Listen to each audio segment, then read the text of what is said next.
If you think that networking doesn't work, then truthfully, you're probably just going at it the wrong way.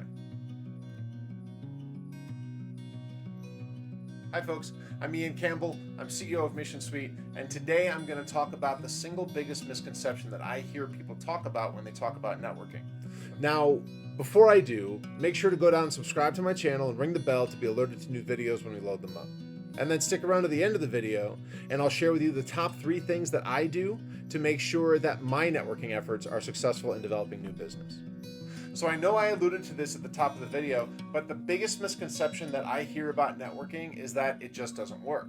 Now I'm here to tell you that if you're one of those people and you're thinking to yourself, well, no, it doesn't work, then chances are, if I'm being honest, you're probably just doing it wrong. Networking is one of the most productive methods of developing a business and building relationships that lead to sales. And typically you're going to find better relationships and close bigger deals as a result of that.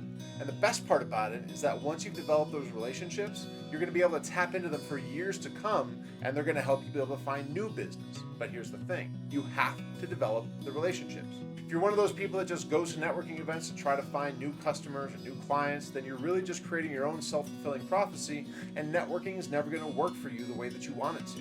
You may find 1 or 2 clients out of there, but then what?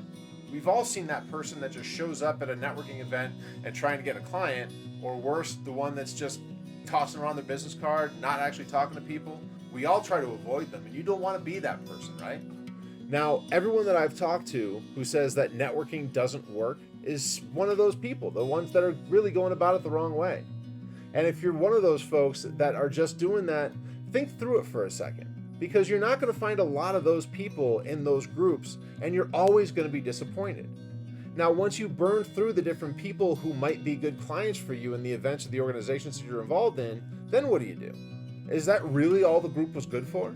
Ask anyone who has built a successful business through networking, and they'll tell you unequivocally that there's a better way to do it.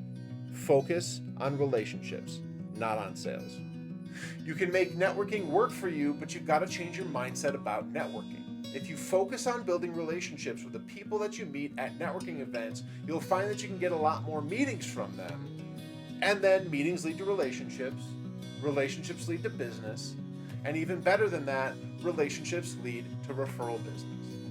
Sure, changing the way that you network might mean it'll take a little longer to get business from your networking efforts, but I can assure you that it'll help you get more consistent business more reliably from those networking efforts. Networking can work for you, you just have to work it the right way. All right, so I'm going to share my top 3 tips for building my business from networking, but before I do, I want to hear from you. Drop down in the comments how you've been successful in your networking efforts. Do you have any rules that you follow while you're out there? How do you go about building relationships from the events that you're going to? I want to hear about it. Let me know in the comments. On to my top tips. Tip number 1, make sure that you're fishing in the right pond. You'll never create the relationships that you need if you're not going to the right networking events. Now we'll cover how to find those right events in another video, but just make sure that if you're networking with the people that you should be building relationships with that could actually lead to new business. Now, if you've seen any of my referral bench videos, articles, emails, whatever, make sure to find the events that have a lot of potential for home plate and infield partners. Number 2, follow up with the people that you're meeting. This is probably the most important part of the whole networking process, because you'll never develop business if you don't follow up with the people that you meet. And don't just follow up with those people that might become clients, because that's just a jerk move to everyone else that you meet. You're going to see them again at another event, I can promise you that, and then you're going to become that guy who just doesn't reconnect with anybody, and you really don't want that reputation. Follow up with anybody that could become clients, of course, but also follow up with anybody who might be working with the same people that you are.